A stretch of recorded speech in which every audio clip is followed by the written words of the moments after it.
ਸਤਿ ਸ਼੍ਰੀ ਅਕਾਲ ਪਿਆਰੇ ਵਿਦਿਆਰਥੀਓ ਅਤੇ ਅਧਿਆਪਕ ਸਹਿਬਾਨ ਨੂੰ ਮੇਰੀ ਬਹੁਤ ਹੀ ਪਿਆਰ ਭਰੀ ਸਤਿ ਸ਼੍ਰੀ ਅਕਾਲ।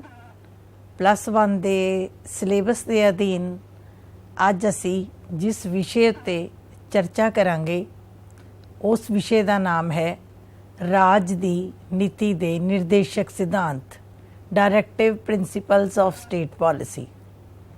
ਬੱਚੇ, ਮੈਂ ਆਪਣਾ ਟੌਪਿਕ ਸ਼ੁਰੂ ਕਰਨ ਤੋਂ ਪਹਿਲਾਂ ਆਪ ਜੀ ਨੂੰ ਇਹ ਜ਼ਰੂਰ ਦੱਸਣਾ ਚਾਹਾਂਗੀ ਕਿ ਤੁਸੀਂ ਭਾਰਤੀ ਸੰਵਿਧਾਨ ਦੀਆਂ ਵਿਸ਼ੇਸ਼ਤਾਵਾਂ ਨੂੰ ਪੜ੍ਹਿਆ ਹੈ, ਜਿਸ ਤੋਂ ਤੁਹਾਨੂੰ ਇਹ ਪਤਾ ਲੱਗ ਗਿਆ ਹੋਵੇਗਾ ਕਿ ਭਾਰਤ ਦਾ ਸੰਵਿਧਾਨ ਦੁਨੀਆ ਦਾ ਨਾ ਸਿਰਫ ਸਭ ਤੋਂ ਲੰਬਾ ਅਤੇ ਵਿਸਤ੍ਰਿਤ ਸੰਵਿਧਾਨ ਹੈ, ਬਲਕਿ ਗੁਣਾਂ ਨਾਲ ਭਰਿਆ ਹੋਇਆ ਇੱਕ ਅਜਿਹਾ ਸੰਵਿਧਾਨ ਹੈ ਜਿਹਦੇ ਆਦਰਸ਼ਾਂ ਨੂੰ, ਉਦੇਸ਼ਾਂ ਨੂੰ ਸੰਵਿਧਾਨ ਬਣਾਉਣ ਵਾਲਿਆਂ ਦੇ ਦਿਲਾਂ ਦੀ ਡੂੰਘਾਈ ਤੋਂ ਜੇ ਦੇਖਿਆ ਜਾਵੇ ਤਾਂ ਉਹ ਭਾਰਤੀ ਸੰਵਿਧਾਨ ਨੂੰ ਦੁਨੀਆ ਦਾ ਸਭ ਤੋਂ ਵਧੀਆ ਸੰਵਿਧਾਨ ਬਣਾਉਣਾ ਚਾਹੁੰਦੇ ਸਨ।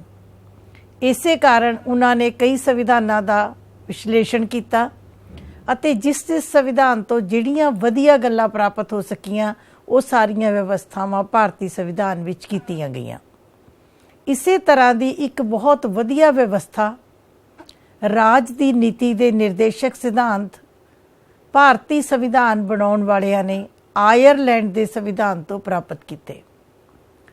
ਕਈਆਂ ਦਾ ਇਹ ਵੀ ਵਿਚਾਰ ਹੈ ਕਿ ਜੋ ਕੰਡੀਸ਼ਨਸ ਆਇਰਲੈਂਡ ਵਿੱਚ ਹਨ ਸ਼ਾਇਦ ਉਹ ਭਾਰਤ ਵਿੱਚ ਅਸੀਂ ਨਹੀਂ ਦੇ ਸਕਦੇ, ਪਰ ਕਿਸੇ ਦੀ ਵਧੀਆ ਚੀਜ਼ ਨੂੰ ਵੇਖ ਕੇ ਉਸ ਨੂੰ ਲਾਗੂ ਕਰਨ ਦੀ ਕੋਸ਼ਿਸ਼ ਕਰਨੀ, ਉਪਰਾਲਾ ਕਰਨਾ, ਇਹ ਵੀ ਇੱਕ ਬਹੁਤ ਵੱਡੀ ਗੱਲ ਹੈ। ਸੋ ਭਾਰਤੀ ਸੰਵਿਧਾਨ ਨੇ ਰਾਜ ਦੀ ਨੀਤੀ ਦੇ ਨਿਰਦੇਸ਼ਕ ਸਿਧਾਂਤਾਂ ਨੂੰ ਆਇਰਲੈਂਡ ਦੇ ਸੰਵਿਧਾਨ ਤੋਂ ਲਿਆ ਅਤੇ ਆਪਣੇ ਸੰਵਿਧਾਨ ਦੇ ਭਾਗ ਚੌਥੇ ਦੇ ਵਿੱਚ ਅਨੁਛੇਦ 36 ਤੋਂ ਲੈ ਕੇ 51 ਤੱਕ 36 to 51 ਤੱਕ ਨਿਰਦੇਸ਼ਕ ਸਿਧਾਂਤਾਂ ਨੂੰ 4 ਸਿਰਲੇਖਾਂ ਦੇ ਅਧੀਨ ਸ਼ਾਮਲ ਕੀਤਾ। ਸੋ ਸਾਡਾ ਅੱਜ ਦਾ ਟੌਪਿਕ ਹੈ, ਇੰਪੋਰਟੈਂਟ ਹੈ, ਇੰਟਰਸਟਿੰਗ ਹੈ, ਬੱਚੇ ਤੁਸੀਂ ਦੇਖਦੇ ਜਾਓ। ਠੀਕ ਹੈ ਜੀ। ਰਾਜ ਦੀ ਨੀਤੀ ਦੇ ਨਿਰਦੇਸ਼ਕ ਸਿਧਾਂਤ। ਸਭ ਤੋਂ ਪਹਿਲੀ ਗੱਲ ਕਿ ਮੈਂ ਦੱਸਿਆ ਹੈ ਕਿ ਭਾਰਤੀ ਸੰਵਿਧਾਨ ਦੇ ਭਾਗ ਚੌਥੇ ਦੇ ਵਿੱਚ ਅਨੁਛੇਦ 36 ਤੋਂ ਲੈ ਕੇ 51 ਤੱਕ part 4 of Indian constitution article 36 to 51 ਨਿਰਦੇਸ਼ਕ ਸਿਧਾਂਤਾਂ ਨੂੰ ਭਾਰਤੀ ਸੰਵਿਧਾਨ ਵਿੱਚ ਸ਼ਾਮਲ ਕੀਤਾ ਗਿਆ ਹੈ। ਇਹ ਤੁਹਾਡਾ 1 ਨੰਬਰ ਦਾ ਕੁਐਸਚਨ ਹੈ। ਦੂਸਰਾ ਕੁਐਸਚਨ ਕਿ ਨਿਰਦੇਸ਼ਕ ਸਿਧਾਂਤ ਅਸੀਂ ਕਿਸ ਦੇਸ਼ ਤੋਂ ਪ੍ਰਾਪਤ ਕੀਤੇ ਹਨ? ਇਹ ਸਿਧਾਂਤ ਅਸੀਂ ਆਇਰਲੈਂਡ ਦੇ ਸੰਵਿਧਾਨ ਤੋਂ ਪ੍ਰਾਪਤ ਕੀਤੇ ਹਨ। ਇਹ ਵੀ ਬੱਚੇ ਤੁਹਾਡਾ 1 ਨੰਬਰ ਦਾ ਕੁਐਸਚਨ ਹੈ। ਅਗਲੀ ਗੱਲ, ਤੁਸੀਂ ਹੁਣ ਤੱਕ ਮੌਲਿਕ ਅਧਿਕਾਰ ਪੜ੍ਹ ਚੁੱਕੇ ਹੋ। ਮੌਲਿਕ ਅਧਿਕਾਰ ਨਾਗਰਿਕਾਂ ਲਈ ਸਨ। ਤੁਸੀਂ ਮੌਲਿਕ ਅਧਿਕਾਰ ਪੜ੍ਹੇ ਸੰਵਿਧਾਨ ਦੇ ਤੀਸਰੇ ਭਾਗ 'ਚ ਅਨੁਛੇਦ 14 ਤੋਂ ਲੈ ਕੇ 32 ਤੱਕ 6 ਮੌਲਿਕ ਅਧਿਕਾਰ ਸਾਰੇ ਭਾਰਤੀ ਨਾਗਰਿਕਾਂ ਨੂੰ ਦਿੱਤੇ ਗਏ ਸਨ। ਇਹ ਸਭ ਮੌਲਿਕ ਅਧਿਕਾਰ ਨਾਗਰਿਕਾਂ ਲਈ ਸਨ। ਇਹ ਭਾਰਤ ਦੇ ਨਾਗਰਿਕਾਂ ਨੂੰ ਦਿੱਤੇ ਗਏ ਹਨ। ਜਦੋਂ ਕਿ ਜੋ ਨਿਰਦੇਸ਼ਕ ਸਿਧਾਂਤ ਹਨ, ਇਹਨਾਂ ਦੇ ਨਾਮ ਤੋਂ ਹੀ ਕਲੀਅਰ ਹੁੰਦਾ ਹੈ, ਨਿਰਦੇਸ਼ਕ ਸਿਧਾਂਤ, ਨਿਰਦੇਸ਼ ਦੇਣ ਵਾਲੇ ਸਿਧਾਂਤ। ਇਹ ਬੱਚੇ ਨਾਗਰਿਕਾਂ ਲਈ ਨਹੀਂ ਬਲਕਿ ਇਹ ਨਿਰਦੇਸ਼ ਸਰਕਾਰਾਂ ਨੂੰ ਦਿੱਤੇ ਗਏ ਹਨ। ਇਹਨਾਂ ਦੇ ਸਿਧਾਂਤਾਂ ਦੀ ਪਾਲਣਾ ਸਰਕਾਰਾਂ ਨੇ ਇਹਨਾਂ ਦੀ ਪਾਲਣਾ ਕਰਨੀ ਯਕੀਨੀ ਬਣਾਉਣੀ ਹੈ। ਅਗਲੀ ਗੱਲ, ਮੌਲਿਕ ਅਧਿਕਾਰ ਭਾਰਤ ਵਿੱਚ ਰਾਜਨੀਤਿਕ ਲੋਕਤੰਤਰ ਦੀ ਸਥਾਪਨਾ ਕਰਦੇ ਹਨ, ਜਦੋਂ ਕਿ ਨਿਰਦੇਸ਼ਕ ਸਿਧਾਂਤ ਭਾਰਤ ਵਿੱਚ ਆਰਥਿਕ ਅਤੇ ਸਮਾਜਿਕ ਲੋਕਤੰਤਰ ਦੀ ਸਥਾਪਨਾ ਕਰਦੇ ਹਨ। ਇਕਨੋਮਿਕ ਐਂਡ ਸੋਸ਼ਲ ਡੈਮੋਕ੍ਰੇਸੀ, ਇਹ ਤੁਹਾਨੂੰ 1 ਨੰਬਰ ਦੇ ਵਿੱਚ ਵੀ ਆ ਸਕਦਾ ਹੈ, ਖਾਲੀ ਥਾਂ ਦੇ ਵਿੱਚ ਵੀ ਪੁੱਛਿਆ ਜਾ ਸਕਦਾ ਹੈ ਕਿ ਮੌਲਿਕ ਅਧਿਕਾਰ ਰਾਜਨੀਤਿਕ ਲੋਕਤੰਤਰ ਦੀ ਸਥਾਪਨਾ ਕਰਦੇ ਹਨ, ਜਦੋਂ ਕਿ ਨਿਰਦੇਸ਼ਕ ਸਿਧਾਂਤ ਡੈਸ਼ ਲੋਕਤੰਤਰ ਦੀ ਜਾਂ ਡੈਸ਼ ਦੀ ਸਥਾਪਨਾ ਕਰਦੇ ਹਨ। ਤਾਂ ਉਹਦਾ ਤੁਹਾਡਾ ਆਨਸਰ ਹੋਏਗਾ ਆਰਥਿਕ ਅਤੇ ਸਮਾਜਿਕ ਲੋਕਤੰਤਰ, ਕਿਉਂਕਿ ਅਸੀਂ ਭਾਰਤ ਦੁਨੀਆ ਦਾ ਸਭ ਤੋਂ ਵੱਡਾ ਲੋਕਤੰਤਰੀ ਦੇਸ਼ ਤਾਂ ਹੈ। ਬੱਚੇ, ਲੋਕਤੰਤਰੀ ਦੇਸ਼ ਹੋਣ ਦੇ ਨਾਲ ਨਾਲ ਅਸੀਂ ਚਾਹੁੰਦੇ ਹਾਂ ਸਾਡੇ ਨਾਗਰਿਕਾਂ ਨੂੰ ਰਾਜਨੀਤਿਕ ਲੋਕਤੰਤਰ ਵੀ ਮਿਲੇ, ਆਰਥਿਕ ਪੱਖੋਂ ਵੀ ਸੁਤੰਤਰਤਾ ਮਿਲੇ ਅਤੇ ਸਭ ਤੋਂ ਵੱਡੀ ਗੱਲ ਸਮਾਜਿਕ ਲੋਕਤੰਤਰ, ਸਮਾਜਿਕ ਪੱਖੋਂ ਵੀ ਸੁਤੰਤਰਤਾ ਅਤੇ ਸਮਾਨਤਾ ਦਿੱਤੇ ਜਾਣ ਦਾ ਉਦੇਸ਼ ਸਾਡੇ ਸੰਵਿਧਾਨ ਵਾਲੇ ਚਾਹੁੰਦੇ ਸਨ। ਸੋ ਮੌਲਿਕ ਅਧਿਕਾਰ ਜਿੱਥੇ ਰਾਜਨੀਤਿਕ ਲੋਕਤੰਤਰ ਦੀ ਸਥਾਪਨਾ ਕਰਦੇ ਹਨ, ਉੱਥੇ ਨਿਰਦੇਸ਼ਕ ਸਿਧਾਂਤਾਂ ਨੂੰ ਸੰਵਿਧਾਨ ਦੇ ਵਿੱਚ ਲਿਖਣ ਦਾ ਉਦੇਸ਼ ਕੀ ਸੀਗਾ? ਤਾਂ ਜੋ ਭਾਰਤ ਵਿੱਚ ਆਰਥਿਕ ਅਤੇ ਸਮਾਜਿਕ ਲੋਕਤੰਤਰ ਦੀ ਸਥਾਪਨਾ ਕੀਤੀ ਜਾ ਸਕੇ। ਇਹ ਬੱਚੇ ਤੁਹਾਡੀ ਭੂਮਿਕਾ ਹੈ ਤੁਸੀਂ ਇਹਨੂੰ ਚੰਗੀ ਤਰ੍ਹਾਂ ਕਰ ਲੈਣਾ ਹੈ। ਇਹਦੇ ਵਿੱਚ 4 ਕੁਐਸਚਨਸ ਘੱਟੋ ਘੱਟ ਤੁਹਾਡੇ 1 ਨੰਬਰ ਵਾਲੇ ਬਣ ਗਏ ਹਨ। ਅਗਲੀ ਗੱਲ, ਨਿਰਦੇਸ਼ਕ ਸਿਧਾਂਤਾਂ ਦਾ ਉਦੇਸ਼ ਜਾਂ ਮਹੱਤਤਾ। ਕੁਝ ਵਿਦਵਾਨਾਂ ਦਾ ਇਹ ਰਾਏ ਹੈ ਕਿ ਨਿਰਦੇਸ਼ਕ ਸਿਧਾਂਤ, ਅਸੀਂ ਅੱਗੇ ਕਰਾਂਗੇ ਕਿ ਨਿਰਦੇਸ਼ਕ ਸਿਧਾਂਤਾਂ ਨੂੰ ਜ਼ਬਰਦਸਤੀ ਲਾਗੂ ਨਹੀਂ ਕਰਵਾਇਆ ਜਾ ਸਕਦਾ। ਇਹ ਸਰਕਾਰਾਂ ਦੀ ਮਰਜ਼ੀ ਤੇ ਨਿਰਭਰ ਕਰਦਾ ਹੈ ਕਿ ਸਰਕਾਰਾਂ ਕਾਨੂੰਨ ਬਣਾਉਂਦੇ ਸਮੇਂ, ਦੇਸ਼ ਨੂੰ ਚਲਾਉਂਦੇ ਸਮੇਂ ਇਹਨਾਂ ਸਿਧਾਂਤਾਂ ਦੀ ਪਾਲਣਾ ਕਰਨਗੀਆਂ ਜਾਂ ਨਹੀਂ ਕਰਨਗੀਆਂ। ਉਹਨਾਂ ਨੂੰ ਫੋਰਸਫੁਲੀ ਇਹਨਾਂ ਦੀ ਪਾਲਣਾ ਨਹੀਂ ਕਰਵਾਈ ਜਾ ਸਕਦੀ। ਫਿਰ ਨਿਰਦੇਸ਼ਕ ਸਿਧਾਂਤਾਂ ਨੂੰ ਸੰਵਿਧਾਨ ਵਿੱਚ ਕਿਉਂ ਲਾਗੂ ਕੀਤਾ ਗਿਆ, ਇਹਨਾਂ ਦੀ ਕੀ ਮਹੱਤਤਾ ਹੈ, ਇਹਦੇ ਬਾਰੇ ਵਿੱਚ ਬੜੀ ਸੁੰਦਰ ਸ਼ਬਦਾਂ ਦੇ ਵਿੱਚ ਕੁਝ ਇੱਕ ਸੁੰਦਰ ਸ਼ਬਦ ਸੀ ਜੋ ਮੈਂ ਤੁਹਾਡੇ ਨਾਲ ਡਿਸਕਸ ਕਰ ਰਹੀ ਹਾਂ।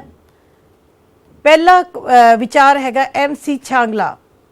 ਉਹ ਕਹਿੰਦੇ ਕਿ ਜੇਕਰ ਇਹਨਾਂ ਸਿਧਾਂਤਾਂ ਨੂੰ, ਕਿਹਨਾਂ ਸਿਧਾਂਤਾਂ ਨੂੰ, ਨਿਰਦੇਸ਼ਕ ਸਿਧਾਂਤਾਂ ਨੂੰ ਸਹੀ ਰੂਪ ਵਿੱਚ, ਅਮਲੀ ਰੂਪ ਵਿੱਚ ਲਾਗੂ ਕਰਾਂਗੇ ਤਾਂ ਸਾਡੀ ਭਾਰਤ ਦੀ ਧਰਤੀ ਸਵਰਗ ਬਣ ਜਾਵੇਗੀ।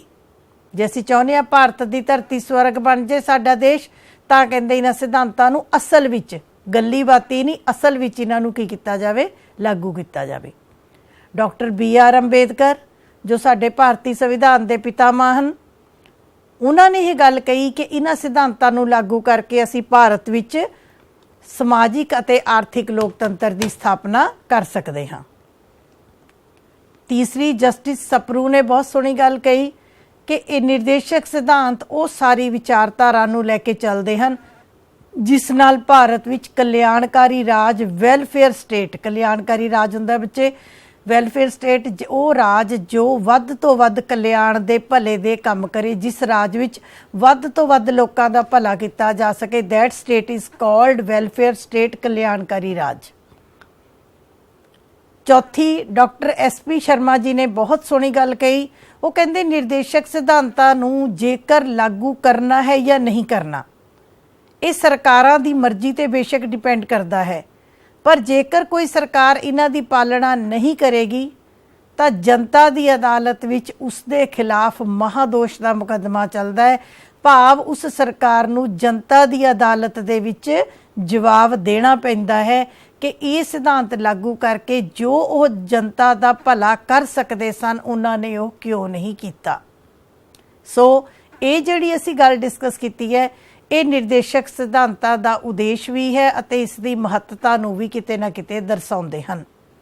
ਸੋ ਜਿਹੜੇ ਬੱਚੇ ਬਹੁਤ ਵਧੀਆ ਮਾਰਕਸ ਲੈਣਾ ਚਾਹੁੰਦੇ ਹਨ, ਉਹ ਕੋਸ਼ਿਸ਼ ਕਰਿਆ ਕਰੋ ਕਿ ਇੱਦਾਂ ਦੀਆਂ ਜੋ ਕੋਟੇਸ਼ਨਸ ਹੁੰਦੀਆਂ ਨੇ, ਵਿਚਾਰ ਹੁੰਦੇ ਨੇ, ਕੋਈ ਵੀ ਕੁਐਸਚਨ ਨਿਰਦੇਸ਼ਕ ਸਿਧਾਂਤਾਂ ਤੇ ਆ ਜਾਏ ਤਾਂ ਇਹਨਾਂ 'ਚੋਂ ਤੁਸੀਂ ਕੋਈ ਵੀ ਵਿਚਾਰ ਨੂੰ ਸ਼ੁਰੂਆਤ ਵਿੱਚ ਲਿਖ ਕੇ ਆਪਣਾ ਕੁਐਸਚਨ ਸ਼ੁਰੂ ਕਰੋਗੇ ਤਾਂ ਮੈਨੂੰ ਲੱਗਦਾ ਤੁਹਾਡਾ ਪ੍ਰਭਾਵ ਵੀ ਜ਼ਿਆਦਾ ਪਏਗਾ ਤੇ ਤੁਹਾਨੂੰ ਮਾਰਕਸ ਵੀ ਜ਼ਿਆਦਾ ਮਿਲਣਗੇ। ਅਗਲੀ ਗੱਲ, ਨਿਰਦੇਸ਼ਕ ਸਿਧਾਂਤਾਂ ਦੀਆਂ ਵਿਸ਼ੇਸ਼ਤਾਵਾਂ। ਫੀਚਰਸ ਆਫ ਡਾਇਰੈਕਟਿਵ ਪ੍ਰਿੰਸੀਪਲਸ, ਕੀ ਵਿਸ਼ੇਸ਼ਤਾਵਾਂ ਹਨ? ਪਹਿਲੀ ਗੱਲ, ਨਿਰਦੇਸ਼ਕ ਸਿਧਾਂਤ ਵਿਆਪਕ ਅਤੇ ਵਿਸ਼ਾਲ ਹਨ, ਡਿਸਕ੍ਰਿਪਟਿਵ ਹਨ, ਲੈਂਥੀ ਹਨ, ਪੂਰੇ ਡਿਟੇਲ ਦੇ ਵਿੱਚ ਲਿਖੇ ਗਏ ਹਨ। ਅਨੁਛੇਦ 36 ਤੋਂ ਲੈ ਕੇ 51 ਤੱਕ ਵਿਸਥਾਰ ਦੇ ਨਾਲ ਇਹਨਾਂ ਦਾ ਕਲਾਸੀਫਿਕੇਸ਼ਨ ਕਰਕੇ, ਇਹਨਾਂ ਨੂੰ ਕਿਸਮਾਂ ਵਿੱਚ ਵੰਡ ਕੇ ਇਹਨਾਂ ਦਾ ਵਿਸਥਾਰ ਰੂਪ ਦੇ ਵਿੱਚ ਭਾਰਤੀ ਸੰਵਿਧਾਨ ਵਿੱਚ ਸ਼ਾਮਲ ਕੀਤਾ ਗਿਆ ਹੈ ਤਾਂ ਕਿ ਕੋਈ ਕਨਫਿਊਜ਼ਨ ਨਾ ਰਹਿ ਜਾਏ। ਅਗਲੀ ਚੀਜ਼, ਨਿਰਦੇਸ਼ਕ ਸਿਧਾਂਤ ਨਿਆਂ ਸੰਗਤ ਨਹੀਂ ਹਨ। ਨਿਆਂ ਸੰਗਤ ਦਾ ਮਤਲਬ ਹੈ ਜੇਕਰ ਨਿਰਦੇਸ਼ਕ ਸਿਧਾਂਤਾਂ ਦੀ ਕੋਈ ਸਰਕਾਰ ਪਾਲਣਾ ਨਹੀਂ ਕਰਦੀ ਜਾਂ ਉਲੰਘਣਾ ਕਰਦੀ ਹੈ ਤਾਂ ਅਦਾਲਤਾਂ ਦੀ ਸ਼ਰਨ ਨਹੀਂ ਲਈ ਜਾ ਸਕਦੀ। ਜਿਸ ਤਰ੍ਹਾਂ ਮੌਲਿਕ ਅਧਿਕਾਰਾਂ ਦੇ, ਜੇਕਰ ਮੌਲਿਕ ਅਧਿਕਾਰਾਂ ਦੀ ਉਲੰਘਣਾ ਹੁੰਦੀ ਹੈ ਤਾਂ ਅਦਾਲਤ ਦੀ ਸ਼ਰਨ ਲਈ ਜਾ ਸਕਦੀ ਹੈ, ਪਰ ਜੇਕਰ ਕੋਈ ਸਰਕਾਰ ਨਿਰਦੇਸ਼ਕ ਸਿਧਾਂਤਾਂ ਨੂੰ ਅਮਲੀ ਰੂਪ 'ਚ ਲਾਗੂ ਨਹੀਂ ਕਰਦੀ, ਉਲੰਘਣਾ ਕਰਦੀ ਹੈ ਜਾਂ ਲਾਗੂ ਹੀ ਨਹੀਂ ਕਰਦੀ ਤਾਂ ਅਦਾਲਤਾਂ ਵੱਲੋਂ ਇਹਨਾਂ ਨੂੰ ਜਬਰਨ ਲਾਗੂ ਨਹੀਂ ਕਰਵਾਇਆ ਜਾ ਸਕਦਾ। ਤੀਸਰੀ ਚੀਜ਼, ਇਹ ਸਿਧਾਂਤ ਕਾਨੂੰਨ ਬਣਾਉਣ ਵਿੱਚ ਮਦਦਗਾਰ ਹਨ। ਅੱਗੇ ਅਸੀਂ ਜਦੋਂ ਸਿਧਾਂਤ ਕਰਾਂਗੇ ਤਾਂ ਤੁਸੀਂ ਦੇਖਿਓ ਕਿ ਅਜਿਹੇ ਸਿਧਾਂਤ ਹਨ ਜੇਕਰ ਸਰਕਾਰਾਂ ਕਾਨੂੰਨ ਬਣਾਉਣ ਸਮੇਂ ਉਹਨਾਂ ਗੱਲਾਂ ਦਾ ਧਿਆਨ ਰੱਖਣਗੀਆਂ ਤਾਂ ਵਾਕਈ ਹੀ ਭਾਰਤ ਦੀ ਧਰਤੀ ਨੂੰ ਸਵਰਗ ਬਣਾਇਆ ਜਾ ਸਕਦਾ ਹੈ। ਚੌਥੀ ਚੀਜ਼, ਸਰਕਾਰਾਂ ਦਾ ਮਾਰਗਦਰਸ਼ਨ ਕਰਨਾ, ਗਾਈਡ ਕਰਨਾ, ਰਾਹ ਦਿਖਾਉਣਾ कि ये वो सिद्धांत हैं जो सरकारां नूं राह दिखाउंदे हन किस चीज़ का, कि जेकर तुसी वधिया सरकार साबित होना चाहते हो, वधिया सरकार बनना चाहते हो, वधिया कानून देना चाहते हो, तो तुसी इन्हां सिद्धांतां दा पालन करो। अगली विशेषता कि कुछ निर्देशक सिद्धांतां नूं मौलिक अधिकारां दे नालों उच्चा दर्जा दिता गया है। ये अनुच्छेद 31A 25वीं सोध, ये मैं तुहाडे नाल बाद च अगे डिस्कस करांगी। इत्थे तुसी विशेषतावां विच सिर्फ ये लिख सकते हो कि कुछ एक निर्देशक सिद्धांत ने भावें वो न्याययोग नहीं हैं पर फिर भी मौलिक अधिकारां दे नालों उन्हां नूं ज़्यादा श्रेष्ठ मन्निया गया है। सो ये विशेषतावां सी निर्देशक सिद्धांतां दियां। अगे असीं करांगे निर्देशक सिद्धांतां दियां किस्मां या साडे भारती संविधान विच किहड़े-किहड़े निर्देशक सिद्धांत शामिल किए गए हैं, किहड़े-किहड़े सिद्धांत सरकारां नूं सौंपे गए हैं, दस्से गए हैं कि सरकारों जदों तुसीं कानून बनाउणा है, चाहे वो केंद्री सरकार है चाहे राज सरकार है, कानून बनाउंदे समय तुसीं इन्हां सारियां गल्लां नूं, इन्हां सारे सिद्धांतां नूं, इन्हां सारे नियमां नूं तुसीं लागू करना है। बच्चे मैं एक बार तुहानूं फिर दस रही हां कि जे निर्देशक सिद्धांत ने इस सरकारां लई निर्देश ने, सरकारां लई नियम ने, जदों सरकारां ने प्रबंध चलाउणा है, कानून बनाउणे हन, देश दा ढांचा चलाउणा है, उस समय सरकारां इन्हां दी पालना करनगियां। सो पहले सिद्धांत साडे कोल हैगे ने समाजवादी सिद्धांत, सोशलिस्ट प्रिंसीपल्स। ये तुसीं देखो समाजवादी, तुसीं हुण तक कार्ल मार्क्स वगैरह शायद सुनिया होएगा। समाजवादी मैंने बराबरता की गल करना, सो सारे लोगों को समाजिक, आर्थिक और राजनीतिक न्याय देना। ये साडी प्रस्तावना दे विच भी तुसीं पढ़ चुके हो।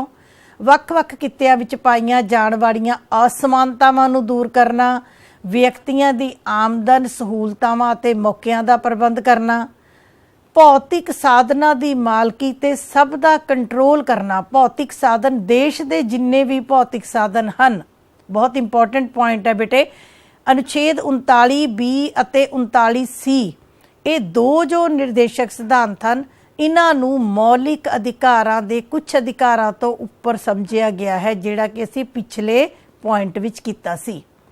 सो भौतिक साधनां दी मालकी मैंने मालकी, उन्हां दे उत्ते कब्जा इस तरीके दे नाल होवे देश दे भौतिक साधनां ते, ਤਾਂ जो ਵੱਧ ਤੋਂ ਵੱਧ ਲੋਕਾਂ ਦੀ समाज ਦੀ ਭਲਾਈ ਕੀਤੀ ਜਾ ਸਕੇ। ਇਹ ਨਾ ਹੋਵੇ पैसा सारा कुछ देश के साधन कुछ कुछ लोगों के हत्थों विच ना होण, बल्कि वध तो वध विकेंद्रीकरण होवे, वंडिया होवे, तां जो लोगों की समाजिक भलाई की जा सके। अर्थ व्यवस्था का संचालन इस तरह होवे, अर्थ व्यवस्था मेरे देश के आर्थिक ढांचे नूं इस तरह चलाया जाए तां जो धन कुछ कु हत्थां विच इकट्ठा ना होवे, बल्कि वध तो वध आम लोगों के फायदे विच होवे। ये ना होण कि कुछ कु लोग बहुत अमीर होण, बाकी लोग गरीब होण। धन की अर्थ व्यवस्था की, धन का संचालन इस तरह होवे तां जो वध तो वध लोगों के भले विच होवे। मर्दां ते औरतां नूं उपजीविका, अपना रोजगार चलाउण दे, अपने जीवन लई काम करन दे बराबर मौके दिते जाण, कानूनी सहायतावां दित्तियां जाण, इंसाफ किया जावे। बुढ़ापे के समय बेरोजगारी, बीमारी, आर्थिक सुरक्षा, गर्भवती महिलावां नूं सुरक्षा, मजदूरां नूं चंगी तनख्वाह, चंगा जीवन, आराम, छुट्टियां, भागीदारी, मौकिਆਂ आदि की व्यवस्था की जाए तां जो साडे समाज के सारे वर्गां विच बराबरता भी आवे अते जिहड़े साडे पिछड़े होए वर्ग ने, जिहड़े साडे गरीब वर्ग हैं, मजदूर वर्ग हैं या औरतां दे नाल कई वारी हेठला विहार किया जाता है, इन्हां सारे वर्गां नूं उच्चा चुकण दी कोशिश की गई है। दूसरे साडे है उदारवादी सिद्धांत, लिबरल प्रिंसीपल्स। ये धारा 44, 45, 47, 48, 49, 50 कोशिश कर लेना आर्टिकल्स याद करन दे, नहीं तो वैसे तो उदारवादी का मतलब है खुला, सुतंत्र। अजे सिद्धांत जो सुतंत्रता की गल करते हैं, जो खुलेपन की गल करते हैं, जो आज़ादी की गल करते हैं, जो लोगों की आउटलुक नूं, सोचण नूं विशाल पद्धर के उत्ते लैके जाना चाहते हैं। इन्हां सिद्धांतां च कहा गया है कि सरकार कोशिश करे कि सारे भारतीयों लई इक्को जिहा कानून होवे, ਬੱਚਿਆਂ ਲਈ ਮੁੱਢਲੀ ਸਿੱਖਿਆ ਦਾ ਪ੍ਰਬੰਧ ਕੀਤਾ ਜਾਵੇ। ਮੁੱਢਲੀ ਸਿੱਖਿਆ 6 ਤੋਂ 14 ਸਾਲ ਤੱਕ ਅਸੀਂ ਅੱਗੇ ਡਿਸਕਸ ਕਰਾਂਗੇ ਕੀਤੀ ਗਈ ਹੈ। ਛੋਟੇ ਬੱਚਿਆਂ ਦੀ ਦੇਖਭਾਲ ਦੇ ਲਈ ਇੱਕ ਸਪੈਸ਼ਲ ਸਰਕਾਰ ਖਾਸ ਤੌਰ ਦੇ ਉੱਤੇ ਇੰਤਜ਼ਾਮ ਕਰੇ।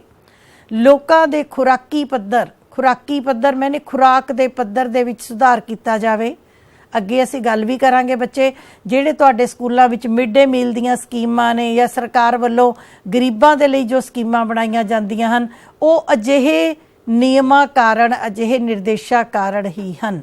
ਇਸ ਤੋਂ ਇਲਾਵਾ ਸਿਹਤ ਸਹੂਲਤਾਵਾਂ ਹਰ ਇੱਕ ਦੀਆਂ ਸਿਹਤ ਸਹੂਲਤਾਵਾਂ ਦੇ ਵਿਕਾਸ ਦੇ ਲਈ ਸਰਕਾਰ ਯਤਨ ਕਰੇ। ਇਸੇ ਲਈ ਸਾਡੇ ਹਰ ਪਿੰਡ ਵਿੱਚ ਡਿਸਪੈਂਸਰੀ, ਵੱਡੇ ਹਸਪਤਾਲ, ਛੋਟੇ ਹਸਪਤਾਲ, ਕਈ ਤਰ੍ਹਾਂ ਦੀਆਂ ਸਹੂਲਤਾਵਾਂ ਟੀਕਾਕਰਨ ਆਦਿ ਦੀਆਂ ਦਿੱਤੀਆਂ ਜਾਂਦੀਆਂ ਹਨ।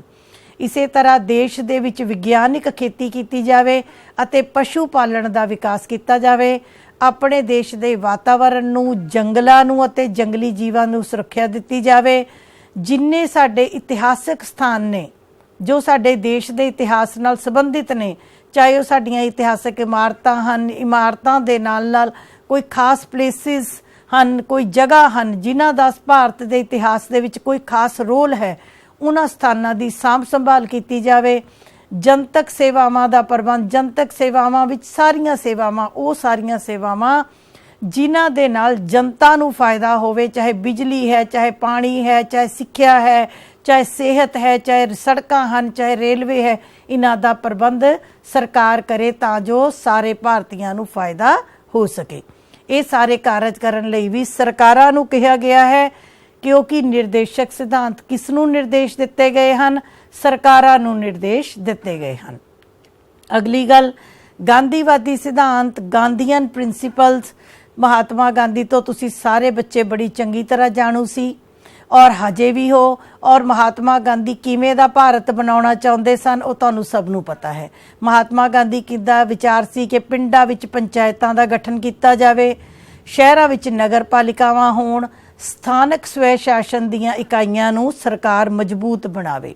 ਇਸੇ ਤਰੀਕੇ ਦੇ ਨਾਲ ਪਿੰਡਾਂ ਵਿੱਚ ਘਰੇਲੂ ਅਤੇ ਪੇਂਡੂ ਉਦਯੋਗ, ਚਾਹੇ ਉਹ ਮੱਛੀ ਪਾਲਣ ਹੈ, ਚਾਹੇ ਚਰਖਿਆਂ ਦੇ ਉੱਤੇ ਕੰਮ ਹੈ, ਚਾਹੇ ਖੱਡੀ ਦਾ ਉਦਯੋਗ ਹੈ, ਚਾਹੇ ਜੁੱਤੀਆਂ ਬਣਾਉਣ ਦਾ ਉਦਯੋਗ ਹੈ, ਭਾਂਡਿਆਂ ਦਾ ਹੈ, ਹਰੇਕ ਪੇਂਡੂ ਪੱਧਰ ਦੇ ਉੱਤੇ ਉਦਯੋਗਾਂ ਦਾ ਵਿਕਾਸ ਕੀਤਾ ਜਾਵੇ। ਪਿਛੜੇ ਵਰਗ ਜੋ ਸਾਡੇ ਗਰੀਬ ਜਾਂ ਪਿਛੜ ਚੁੱਕੇ ਨੇ ਵਰਗ, ਚਾਹੇ ਅਨੁਸੂਚਿਤ ਜਾਤਾਂ ਹਨ ਜਿਨ੍ਹਾਂ ਨਾਲ ਲੰਬੇ ਸਮੇਂ ਤੋਂ ਧੱਕਾ ਹੁੰਦਾ ਆਇਆ ਹੈ, ਉਹਨਾਂ ਦਾ ਵਿਕਾਸ ਕੀਤਾ ਜਾਵੇ। ਸ਼ਰਾਬ ਅਤੇ ਹੋਰ ਬਾਕੀ ਨਸ਼ੀਲੀਆਂ ਪਦਾਰਥਾਂ ਤੇ ਮਹਾਤਮਾ ਗਾਂਧੀ ਕਹਿੰਦੇ ਕਿ ਸਰਕਾਰਾਂ ਨੂੰ ਰੋਕ ਲਗਾਉਣੀ ਚਾਹੀਦੀ ਹੈ। ਇਸ ਤੋਂ ਇਲਾਵਾ ਗਾਵਾਂ, ਵੱਛੇ ਅਤੇ ਦੁੱਧ ਦੇਣ ਵਾਲੇ ਜਾਨਵਰ, ਬੱਚੇ ਦੁੱਧ ਦੀ ਬਹੁਤ ਮਹਾਨਤਾ ਗੁਰਬਾਣੀ ਵਿੱਚ ਅਤੇ ਸਾਡੇ ਵੇਦਾਂ ਗ੍ਰੰਥਾਂ ਵਿੱਚ ਦਿੱਤੀ ਗਈ ਹੈ। ਸੋ ਦੁੱਧ ਦੇਣ ਵਾਲੇ ਸਾਰੇ ਜਾਨਵਰਾਂ ਨੂੰ ਸੁਰੱਖਿਆ ਦਿੱਤੀ ਜਾਵੇ ਅਤੇ ਉਹਨਾਂ ਦੀ ਸਾਂਭ ਸੰਭਾਲ ਕੀਤੀ ਜਾਵੇ।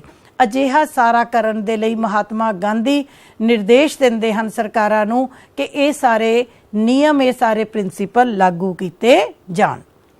ਚੌਥੇ ਆ ਗਏ ਬੱਚੇ ਅੰਤਰਰਾਸ਼ਟਰਵਾਦੀ ਸਿਧਾਂਤ, ਇੰਟਰਨੈਸ਼ਨਲ ਪ੍ਰਿੰਸੀਪਲਸ। ਇਹ ਧਾਰਾ 51 ਦੇ ਵਿੱਚ ਸ਼ਾਮਲ ਕੀਤੇ ਗਏ ਨੇ। ਧਾਰਾ 51 A, B, C, D ਦੇ ਵਿੱਚ ਅੰਤਰਰਾਸ਼ਟਰੀ ਮੈਨੇ ਅਜਿਹੇ ਸਿਧਾਂਤ ਜੋ ਨਾ ਸਿਰਫ ਭਾਰਤ ਦੇ ਦੂਜੇ ਦੇਸ਼ਾਂ ਨਾਲ ਸਬੰਧਾਂ ਨੂੰ ਨਿਸ਼ਚਿਤ ਕਰਦੇ ਹਨ ਬਲਕਿ ਸਾਡੀ ਫੋਰਨ ਪਾਲਿਸੀ, ਸਾਡੀ ਵਿਦੇਸ਼ ਨੀਤੀ ਦੇ ਵੀ ਸਿਧਾਂਤ ਹਨ। ਭਾਰਤ ਨੇ ਇਕੱਲੇ ਨਹੀਂ ਬਲਕਿ ਸੰਸਾਰ ਦੇ ਮੋਢੇ ਨਾਲ ਮੋਢਾ ਮਿਲਾ ਕੇ ਚੱਲਣਾ ਹੈ ਅਤੇ ਸੰਸਾਰ ਦੇ ਨਿਯਮਾਂ ਨੂੰ ਕਿਸ ਤਰੀਕੇ ਦੇ ਨਾਲ ਲੈਣਾ ਹੈ, ਸੰਸਾਰ ਦੇ ਦੇਸ਼ਾਂ ਨਾਲ ਕਿਵੇਂ ਦੇ ਸੰਬੰਧ ਬਣਾਉਣੇ ਹਨ, ਸਾਡੀਆਂ ਸਰਕਾਰਾਂ ਨੂੰ ਇਹ ਨਿਰਦੇਸ਼ ਦਿੱਤੇ ਗਏ ਹਨ। ਇਹਦੇ ਵਿੱਚ ਜਿਸ ਤਰੀਕੇ ਦੇ ਨਾਲ ਬੱਚੇ ਚਾਹੇ ਉਹ ਪੰਚਸ਼ੀਲ ਦੇ ਸਿਧਾਂਤਾਂ ਨੂੰ ਲਾਗੂ ਕਰਨਾ, ਆਪਸ ਦੇ ਵਿੱਚ ਸ਼ਾਂਤਮਈ ਤਰੀਕੇ ਨਾਲ ਰਹਿਣਾ, ਇੱਕ ਦੂਜੇ ਦੇ ਭਲੇ ਲਈ ਕੰਮ ਕਰਨਾ, ਇੱਕ ਦੂਸਰੇ ਦੇ ਕੰਮ ਵਿੱਚ ਦਖਲ ਨਾ ਦੇਣਾ।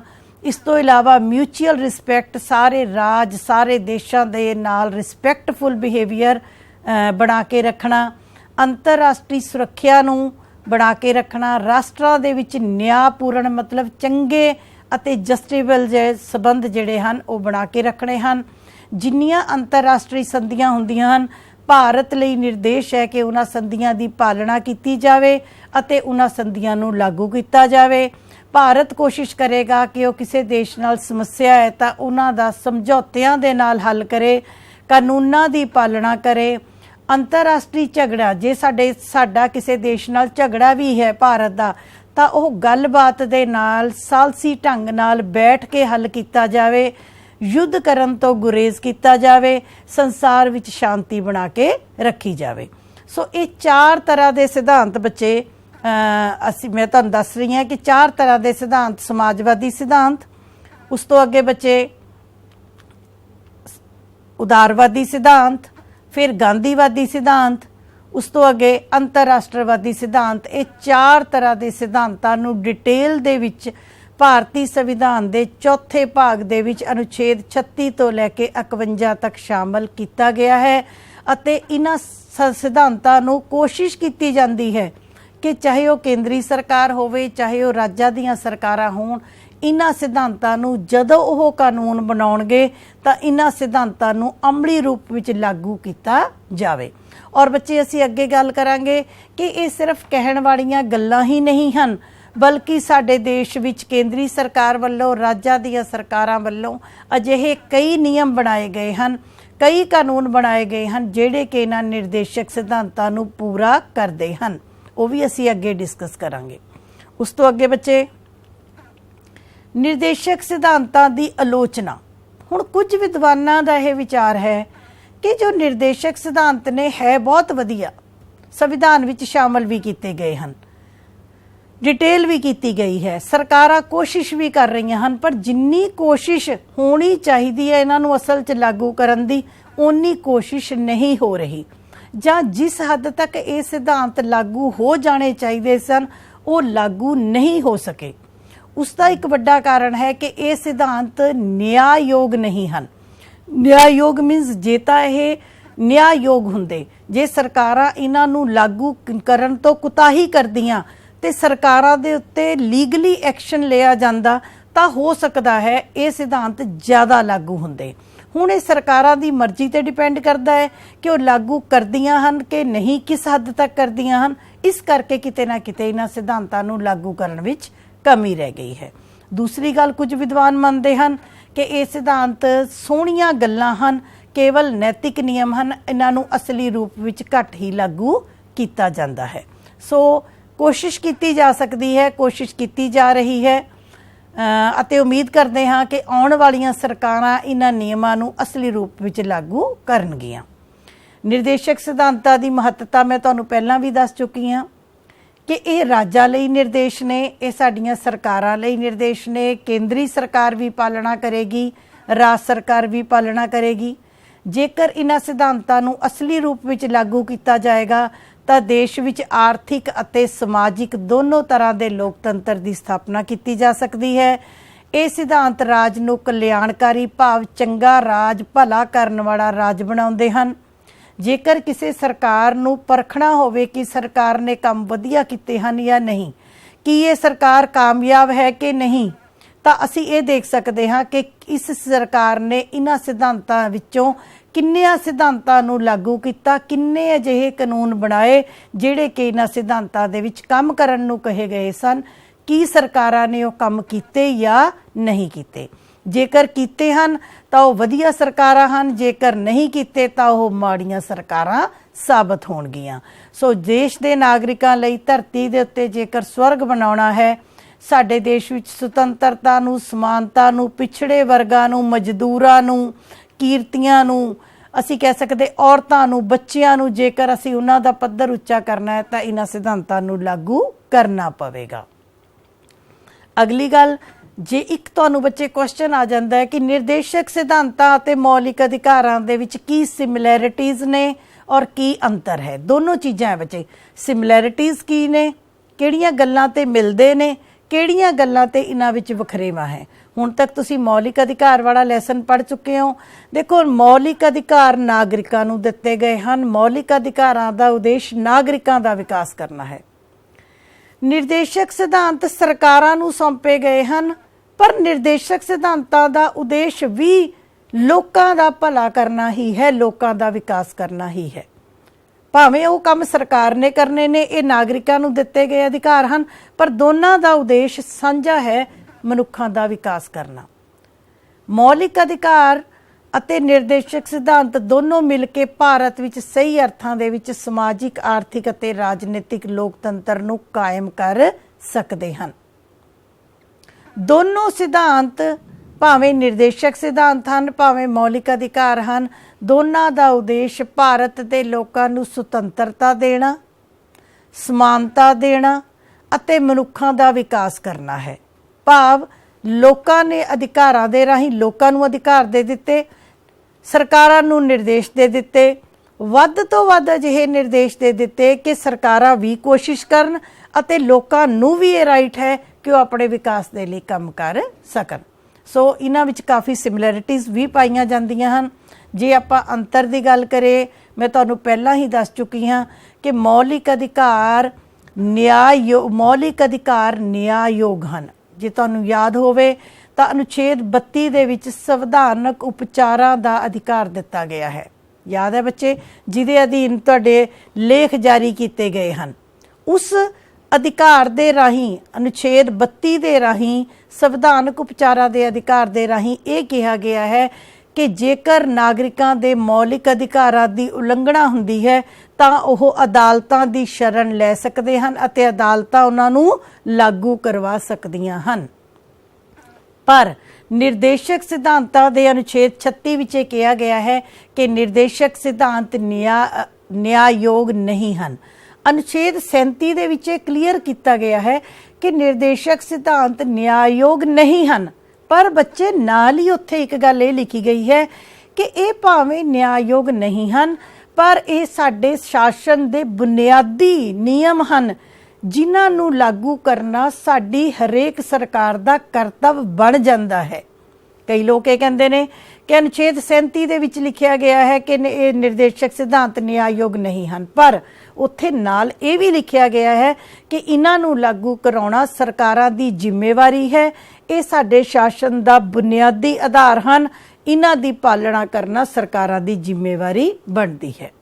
ਦੂਸਰੀ ਗੱਲ, ਮੌਲਿਕ ਅਧਿਕਾਰਾਂ ਪਿੱਛੇ ਕਾਨੂੰਨ ਦੀ ਸ਼ਕਤੀ ਹੈ, ਪਰ ਨਿਰਦੇਸ਼ਕ ਸਿਧਾਂਤਾਂ ਪਿੱਛੇ ਲੋਕਾਂ ਦੀ ਸ਼ਕਤੀ ਹੈ, ਲੋਕਮਤ ਦੀ ਸ਼ਕਤੀ ਹੈ। ਔਰ ਤੁਹਾਨੂੰ ਪਤਾ ਹੈ ਕਿ ਲੋਕਾਂ ਦੀ ਸ਼ਕਤੀ ਜੋ ਹੈ ਲੋਕਤੰਤਰ ਵਿੱਚ ਬਹੁਤ ਜ਼ਿਆਦਾ ਹੈ।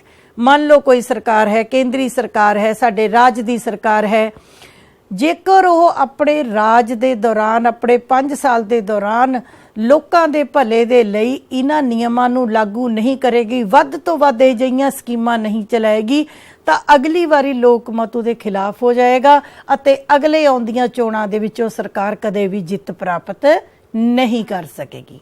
ਹੁਣ ਤੁਸੀਂ ਦੇਖਦੇ ਹੋ, ਚਾਹੇ ਅਸੀਂ ਪੰਜਾਬ ਦੀ ਗੱਲ ਕਰੀਏ, ਚਾਹੇ ਸਾਡੇ ਕੋਲ ਅਕਾਲੀ ਦਲ ਦੀ ਸਰਕਾਰ ਰਹੀ ਹੈ, ਕਾਂਗਰਸ ਦੀ ਸਰਕਾਰ ਰਹੀ ਹੈ, ਆਮ ਆਦਮੀ ਪਾਰਟੀ ਦੀ ਸਰਕਾਰ ਕੰਮ ਕਰ ਰਹੀ ਹੈ, ਹਰੇਕ ਸਰਕਾਰ ਵੱਧ ਤੋਂ ਵੱਧ ਨੌਕਰੀਆਂ ਦੇਣਾ, ਔਰਤਾਂ ਨੂੰ ਸਹੂਲਤਾਵਾਂ, ਬੱਚਿਆਂ ਨੂੰ ਸਹੂਲਤਾਵਾਂ, ਸਿਹਤ ਸਹੂਲਤਾਵਾਂ, ਚੰਗੇ ਸਕੂਲ, ਵਿੱਦਿਆ ਦਾ ਪੱਧਰ ਉੱਚਾ ਕਰਨਾ, ਦੇਸ਼ ਦੇ ਵਿੱਚ ਖੇਡਾਂ ਦਾ ਪ੍ਰਸਾਰ ਕਰਨਾ, ਹੋਰ ਅਸੀਂ ਕਹਿ ਸਕਦੇ ਹਾਂ ਉਦਯੋਗਾਂ ਦਾ ਵਿਕਾਸ ਕਰਨਾ, ਖੇਤੀ ਕਾਨੂੰਨਾਂ ਵਿੱਚ ਸੁਧਾਰ ਕਰਨਾ, ਬਰਾਬਰਤਾ ਲਿਆਉਣਾ। ਹਰੇਕ ਸਰਕਾਰ ਇਹ ਕੰਮ ਵੱਧ ਤੋਂ ਵੱਧ ਕਰੇਗੀ ਜੇਕਰ ਉਸਨੇ ਅਗਲੀ ਵਾਰੀ ਚੋਣਾਂ ਵਿੱਚ ਜਿੱਤ ਪ੍ਰਾਪਤ ਕਰਨੀ ਹੈ। ਅਗਲੀ ਗੱਲ, ਮੌਲਿਕ ਅਧਿਕਾਰ ਕੁਝ ਇੱਕ ਕੰਮ ਕਰਨ ਤੋਂ ਪਾਬੰਦੀਆਂ ਲਾਉਂਦੇ ਹਨ, ਦੇ ਆਰ ਨੈਗੇਟਿਵ, ਪਰ ਨਿਰਦੇਸ਼ਕ ਸਿਧਾਂਤ ਆਰ ਪੋਜ਼ਿਟਿਵ ਅਤੇ ਇਹ ਸਰਕਾਰਾਂ ਨੂੰ ਕਾਫੀ ਕੰਮ ਕਰਨ ਲਈ ਨਿਰਦੇਸ਼ ਦਿੰਦੇ ਹਨ। ਅਗਲੀ ਚੌਥਾ ਅੰਤਰ, ਮੌਲਿਕ ਅਧਿਕਾਰ ਦੇਸ਼ ਵਿੱਚ ਰਾਜਨੀਤਿਕ ਲੋਕਤੰਤਰ ਦੀ ਸਥਾਪਨਾ ਕਰਦੇ हैं, political democracy, whereas the directive principles establish economic and social democracy in the India. ਇਸ ਕਰਕੇ ਬੱਚੇ ਨਿਰਦੇਸ਼ਕ ਸਿਧਾਂਤ ਅਤੇ ਮੌਲਿਕ ਅਧਿਕਾਰਾਂ ਵਿੱਚ ਭਾਵੇਂ ਕੁਛ ਇੱਕ ਗੱਲਾਂ ਤੇ ਅੰਤਰ ਪਾਏ ਜਾਂਦੇ ਹਨ, ਬਟ ਮੈਂ ਫਿਰ ਇਹ ਕਹਿ ਰਹੀ ਹਾਂ ਕਿ ਅਸਲ ਵਿੱਚ ਇੱਕ ਦੂਜੇ ਦੇ ਪੂਰਕ ਹਨ। ਹੁਣ ਇੱਕ ਛੋਟੀ ਜੀ ਕੰਟਰੋਵਰਸੀ ਦੁਵਿਧਾ ਆਉਂਦੀ ਹੈ ਅਨੁਛੇਦ 39B ਅਤੇ 39C। 39B ਦੇ ਵਿੱਚ ਲਿਖਿਆ ਹੈ ਕਿ ਭੌਤਿਕ ਸਾਧਨਾ, ਦੇਸ਼ ਦੇ ਭੌਤਿਕ ਸਾਧਨਾ ਦੀ ਮਲਕੀਅਤ, ਕੰਟਰੋਲ ਇਸ ਤਰੀਕੇ ਦਾ ਹੋਣਾ ਚਾਹੀਦਾ ਹੈ ਜਿਹੜਾ ਕਿ ਕੁਝ ਕੁ ਲੋਕਾਂ ਦਾ ਫਾਇਦਾ ਨਾ ਹੋਵੇ, ਬਲਕਿ ਸਾਰੇ ਦੇਸ਼ ਦੀ ਸਰਬ ਭਲਾਈ ਹੋ ਸਕੇ, ਵੱਧ ਤੋਂ ਵੱਧ ਲੋਕਾਂ ਦਾ ਫਾਇਦਾ ਹੋਵੇ। ਠੀਕ ਇਸੇ ਤਰੀਕੇ ਨਾਲ 39C ਵਿੱਚ ਲਿਖਿਆ ਹੈ ਕਿ ਦੇਸ਼ ਦੀ ਅਰਥ ਵਿਵਸਥਾ ਦਾ ਸੰਚਾਲਨ ਅਜਿਹਾ ਹੋਵੇ ਕਿ ਧਨ ਕੁਝ ਕੁ ਵਿਅਕਤੀਆਂ ਦੇ ਹੱਥ ਵਿੱਚ ਨਾ ਹੋਵੇ, ਬਲਕਿ ਆਮ ਲੋਕਾਂ ਦੇ ਭਲੇ ਵਿੱਚ ਹੋਵੇ, ਉਤਪਾਦਨ ਦੇ ਸਾਧਨਾਂ ਨਾਲ ਆਮ ਲੋਕਾਂ ਦਾ ਭਲਾ ਹੋਵੇ ਤੇ ਜਦੋਂ ਆਪਾਂ ਮੌਲਿਕ ਅਧਿਕਾਰਾਂ ਨੂੰ ਦੇਖਦੇ ਹਾਂ ਤਾਂ ਅਨੁਛੇਦ 14 ਸਮਾਨਤਾ ਦੀ ਗੱਲ ਕਰਦਾ ਹੈ। ਅਨੁਛੇਦ 19F ਕੋਈ ਵੀ ਕਾਰੋਬਾਰ ਜਾਂ ਧੰਦਾ ਕਰਨ ਦੀ ਸੁਤੰਤਰਤਾ ਦਿੰਦਾ ਹੈ। ਅਨੁਛੇਦ 31 याद है तुहानूं अनुच्छेद 31 संपत्ति का अधिकार दिता गया सी। सो ये कुछ एक अजिहे मौलिक अधिकारां विच कुछ एक अजिहियां व्यवस्थावां कर दित्तियां गईयां सी बच्चे। कुछ एक ऐसे आर्टिकल सी जिहदे नाल की होया कि साडे देश विच धन कुछ कुछ लोकां दे हत्थां विच इकट्ठा होना शुरू हो गया। अमीर बहुत अमीर हुंदे गए, गरीब बहुत गरीब हुंदे गए। राइट टू प्रॉपर्टी दा गलत फायदा लैके नजायज़ प्रॉपर्टीज़ बनाईयां गईयां। बच्चे धन देश का उही है, या तो वह वंडिया जाए या कुछ कुछ लोगों के हत्थों विच होएगा तो बाकी जनता गरीब होएगी। इस करके निर्देशक सिद्धांतां विच अनुच्छेद 39B अते 39C नूं लागू करन समय जेकर अनुच्छेद 14, 19 अते 31 दे नालों इन्हां नूं सुप्रीम किया गया है कि अनुच्छेद 19, 14 अते 31 दे नालों इन्हां नूं लागू करना ज़्यादा जरूरी है। सो इस करके संपत्ति के अधिकार नूं भी आम अधिकार बना दिता गया। तुहानूं पता है मौलिक अधिकारां दी श्रेणी चों कढ दिता गया तां जो काफ़ी हद तक इस समस्या का हल किया जा सके। सो संविधान की 25वीं सोध दे राहीं article 31A 31C article 31C के अनुसार 25वीं सोध के राही बच्चे गल कही गई कि काफ़ी हद तक निर्देशक सिद्धांतां नूं इन्हां दो सिद्धांतां नूं लागू करन समय जे कुछ एक मौलिक अधिकारां दी उलंघना भी हुंदी है तां ओह भी कीती जा सकदी है तां जो देश दे साधनां उत्ते सब दा बराबर अधिकार किया जा सके। सो ये भी है। अगे निर्देशक सिद्धांतां नूं असली रूप विच हुण असीं गल करांगे कि निर्देशक सिद्धांतां नूं की असली रूप च लागू किया गया। बिल्कुल किया गया बच्चे। साडे देश विचों जमींदारी प्रणाली का खात्मा, तुहानूं पता पहला जमींदार सी, उन्हां कोल बेहद जमीनां सी, वो जमीनां दे मालक सी, बाकियां कोल कोई जमीन नहीं सी। सो जमींदारी प्रणाली का खात्मा किया गया। वाधू जमीन नूं काश्तकारां दे विच जिन्हां कोल जमीन नहीं सी उन्हां विच वंडिया गया। संपत्ति का अधिकार अनुच्छेद 31 दे विच जो साडा राइट टू प्रॉपर्टी सी उसनूं मौलिक अधिकारां विचों कढ के, क्योंकि इस संपत्ति के अधिकार कारण बच्चे बड़ा नजायज़ प्रॉपर्टी ਦਾ अधिकार हो गया सी। सो इसनूं मौलिक अधिकारां विचों कढ दिता गया अते एक कानूनी अधिकार बना दिता गया। इसे कारण हुण साडे मौलिक अधिकारां दी गिणती 6 रह गई है। अगली गल, भूमि कानूनां दे विच सोध कीती गई।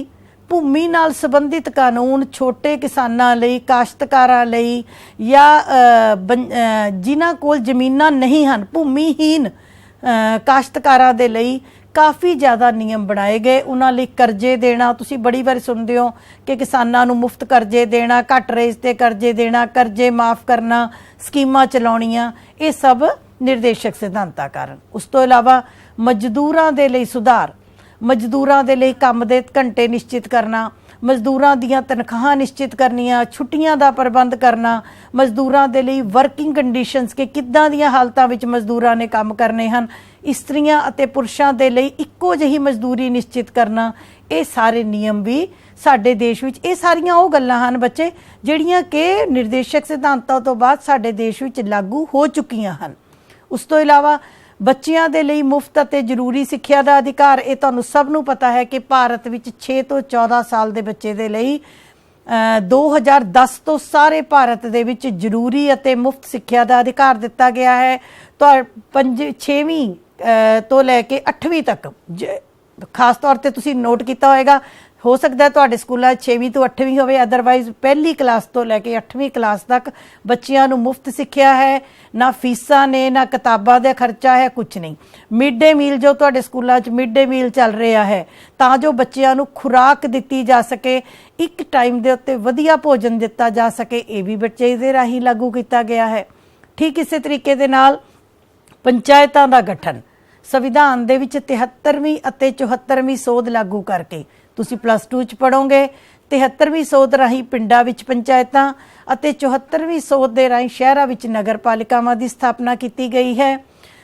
खेतीबाड़ी अते छोटे उद्योगां दा विकास दे लई तुसी देखो, छोटे उद्योगां दे विकास दे लई कई तरह के लोन मिलते हैं, करजे मिलते हैं, अपना काम खोलण दे लई कई तरह के करजे, कई तरह दीयां स्कीमां। दुध देण वाले पशुओं की सुरक्षा के लिए बहुत कुछ किया गया है। ਰਾਸ਼ਟਰੀ ਭੋਜਨ ਸੁਰੱਖਿਆ ਕਾਨੂੰਨ ਬਹੁਤ ਇੰਪੋਰਟੈਂਟ ਹੈ ਬੱਚੇ। ਇਹ 2013 ਤੋਂ ਸਾਰੇ ਭਾਰਤ ਵਿੱਚ ਲਾਗੂ ਹੈ। ਇਹਦੇ ਅਧੀਨ ਬਹੁਤ ਗਰੀਬੀ ਰੇਖਾ ਤੋਂ ਹੇਠਾਂ ਰਹਿ ਰਹੇ ਲੋਕਾਂ ਨੂੰ ਆਟਾ, ਦਾਲ ਜਾਂ ਜ਼ਰੂਰੀ ਵਸਤੂਆਂ ਬਹੁਤ ਘੱਟ ਰੇਟ ਦੇ ਉੱਤੇ ਦਿੱਤੀਆਂ ਜਾਂਦੀਆਂ ਹਨ, ਬਿਲਕੁਲ ਮਿਨੀਮਮ ਰੇਟ ਦੇ ਉੱਤੇ, ਤਾਂ ਜੋ ਭਾਰਤ ਦੇ ਹਰੇਕ ਗਰੀਬ ਤੋਂ ਗਰੀਬ ਵਿਅਕਤੀ ਨੂੰ ਵੀ ਭੋਜਨ ਪ੍ਰਾਪਤ ਹੋ ਸਕੇ। ਅਤੇ ਜੋ ਬਾਰ-ਬਾਰ ਮੈਂ ਦੱਸਣਾ ਚਾਹਾਂਗੀ ਕਿ ਤੁਹਾਡੇ ਸਕੂਲਾਂ 'ਚ ਮਿਡ ਡੇ ਮੀਲ ਜਾਂ ਭੋਜਨ ਦੇ ਲਈ ਜੋ ਬਹੁਤ ਨਿਯਮ ਬਣਾਏ ਗਏ ਹਨ, ਇਹ ਵੀ ਸਾਰੇ ਇਸੇ ਦਾ ਹੀ ਹਿੱਸਾ ਹਨ। ਇਸ ਤੋਂ ਇਲਾਵਾ ਅਨੁਸੂਚਿਤ ਜਾਤੀਆਂ ਅਤੇ ਪਿਛੜੀ ਸ਼੍ਰੇਣੀਆਂ ਦੇ ਨੂੰ ਉੱਚਾ ਚੱਕਣ ਦੇ ਲਈ ਰਾਖਵਾਂਕਰਨ, ਤੁਸੀਂ ਦੇਖਿਆ ਹੈ ਕਿ ਸਾਡੇ ਸਕੂਲਾਂ ਦੇ ਵਿੱਚ ਅਨੁਸੂਚਿਤ ਜਾਤੀਆਂ ਅਤੇ ਪਿਛੜੇ ਬੱਚਿਆਂ ਨੂੰ ਵਜ਼ੀਫੇ, ਕਿਤਾਬਾਂ, ਨੌਕਰੀਆਂ ਵਿੱਚ ਰਾਖਵਾਂਕਰਨ, ਸੰਸਦ ਵਿੱਚ ਰਾਖਵਾਂਕਰਨ, ਵਿਧਾਨ ਪਾਲਿਕਾਵਾਂ ਦੇ ਵਿੱਚ ਉਹਨਾਂ ਦਾ ਰਾਖਵਾਂਕਰਨ, ਕਈ ਤਰ੍ਹਾਂ ਦੀ ਸਹੂਲਤਾਵਾਂ ਦਿੱਤੀਆਂ ਗਈਆਂ ਹਨ। ਇਸੇ ਤਰੀਕੇ ਦੇ ਨਾਲ ਇੱਕ ਸਕੀਮ ਬੱਚੇ ਹੈ ਮਨਰੇਗਾ। ਹੈ ਦੇਖੋ, Mahatma Gandhi national rural employment guarantee act MNREGA. ਇਹ 2005 ਤੋਂ ਸ਼ੁਰੂ ਹੋਇਆ ਸੀ ਅਤੇ 2008 ਤੋਂ ਭਾਰਤ ਭਰ ਵਿੱਚ ਇਸ ਨੂੰ ਲਾਗੂ ਕੀਤਾ ਗਿਆ ਹੈ ਔਰ ਭਾਰਤ ਦੇ ਤਕਰੀਬਨ 200 ਤੋਂ ਵੱਧ ਜ਼ਿਲ੍ਹਿਆਂ ਦੇ ਵਿੱਚ ਮਨਰੇਗਾ ਦੀ ਜੋ ਸਕੀਮ ਹੈ ਉਹ ਚੱਲ ਰਹੀ ਹੈ। ਇਹਦੇ ਵਿੱਚ ਕੀ ਹੁੰਦਾ ਹੈ ਕਿ ਜੋ ਪਿੰਡਾਂ ਦੇ ਵਿੱਚ ਸਾਡੇ ਕੋਲ ਬਹੁਤ ਗਰੀਬ ਲੋਕ ਨੇ, ਚਾਹੇ ਉਹ ਪੁਰਸ਼ ਨੇ ਚਾਹੇ ਇਸਤਰੀਆਂ ਹਨ, ਜਿਹੜੇ ਬੇਰੁਜ਼ਗਾਰ ਹਨ, ਜਿਨ੍ਹਾਂ ਕੋਲ ਰੁਜ਼ਗਾਰ ਨਹੀਂ ਹੈ, ਉਹਨਾਂ ਨੂੰ 100 ਦਿਨ ਦੇ ਲਈ, 365 ਦਿਨ ਹੁੰਦੇ ਨੇ ਸਾਲ ਦੇ, ਉਹਦੇ ਵਿੱਚੋਂ 100 ਦਿਨ ਦੇ ਲਈ ਉਹਨਾਂ ਨੂੰ ਰੁਜ਼ਗਾਰ ਦਿੱਤਾ ਜਾਂਦਾ ਹੈ। ਉਹ ਆਪਣੇ ਪਿੰਡ ਦੇ ਨੇੜੇ ਤੇੜੇ ਹੀ ਕੰਮ ਕਰਦੇ ਹਨ। ਸੋ ਉਹਨਾਂ ਨੂੰ ਰੁਜ਼ਗਾਰ ਦੇਣ ਦੇ ਨਾਲ ਕੀ ਹੈ ਕਿ ਕੁਛ ਨਾ ਕੁਛ 100 ਦਿਨ ਹੀ ਸਹੀ, ਪਰ 100 ਦਿਨ ਤਾਂ ਉਹਨਾਂ ਨੂੰ ਐਮਪਲੋਇਮੈਂਟ ਦਿੱਤੀ ਜਾਂਦੀ ਹੈ। ਸੋ ਇਸ ਤੋਂ ਇਲਾਵਾ ਹੋਰ ਕਾਫੀ ਐਸੇ ਕਾਨੂੰਨ ਨੇ ਬੱਚੇ ਜਿਹੜੇ ਕਿ ਲਾਗੂ ਕੀਤੇ ਗਏ ਹਨ। ਸੋ ਕਦੇ ਵੀ ਤੁਸੀਂ ਇਹ ਨਹੀਂ ਸੋਚਣਾ ਕਿ ਨਿਰਦੇਸ਼ਕ ਸਿਧਾਂਤ ਜੋ ਦਿੱਤੇ ਗਏ ਹਨ ਕਿ ਇਹਨਾਂ ਨਿਰਦੇਸ਼ਕ ਸਿਧਾਂਤਾਂ ਨੂੰ ਜਿਵੇਂ ਕਈ ਮੰਨਦੇ ਹਨ ਕਿ ਫਜ਼ੂਲ ਨੇ, ਵਿਵਹਾਰਿਕ ਨਹੀਂ ਨੇ, ਅਜਿਹਾ ਨਹੀਂ ਹੈ ਬੱਚੇ। ਨਿਰਦੇਸ਼ਕ ਸਿਧਾਂਤਾਂ ਨੂੰ ਜੇ ਅਸਲੀ ਰੂਪ ਵਿੱਚ ਲਾਗੂ ਕਰਾਂਗੇ ਤਾਂ ਸਾਡੇ ਭਾਰਤ ਦੀ ਧਰਤੀ, ਜਿਵੇਂ ਪਹਿਲਾ ਵਿਦਵਾਨ ਨੇ ਕਿਹਾ ਸੀ, ਕਿ ਸਵਰਗ ਬਣ ਜਾਏਗੀ। ਸੋ ਸਾਡੀਆਂ ਸਰਕਾਰਾਂ ਨੂੰ ਇਹ ਗੁਜ਼ਾਰਿਸ਼ ਹੈ, ਜਾਂ ਕੱਲ੍ਹ ਦੇ ਤੁਸੀਂ ਸਟੂਡੈਂਟਸ ਜਦੋਂ ਸਰਕਾਰਾਂ ਵਿੱਚ ਭਾਗ ਲਓਗੇ ਤਾਂ ਇਹ ਗੁਜ਼ਾਰਿਸ਼ ਹੈ ਕਿ ਨਿਰਦੇਸ਼ਕ ਸਿਧਾਂਤਾਂ ਨੂੰ ਸਹੀ ਅਰਥਾਂ ਵਿੱਚ ਲਾਗੂ ਕੀਤਾ ਜਾਵੇ ਤਾਂ ਜੋ ਸਾਡੇ ਭਾਰਤ ਵਿੱਚ ਸਹੀ ਲੋਕਤੰਤਰ ਦੀ ਸਥਾਪਨਾ ਹੋ ਸਕੇ। ਉਮੀਦ ਕਰਦੀ ਹਾਂ ਲੈਸਨ ਥੋੜਾ ਲੰਬਾ ਸੀ, ਸਮਝ ਆ ਗਿਆ ਹੋਵੇਗਾ। ਕਿਸੇ ਵੀ ਗਲਤੀ ਦੇ ਲਈ ਮਾਫੀ ਚਾਹੁੰਦੀ ਹਾਂ। ਧੰਨਵਾਦ ਬੇਟੇ।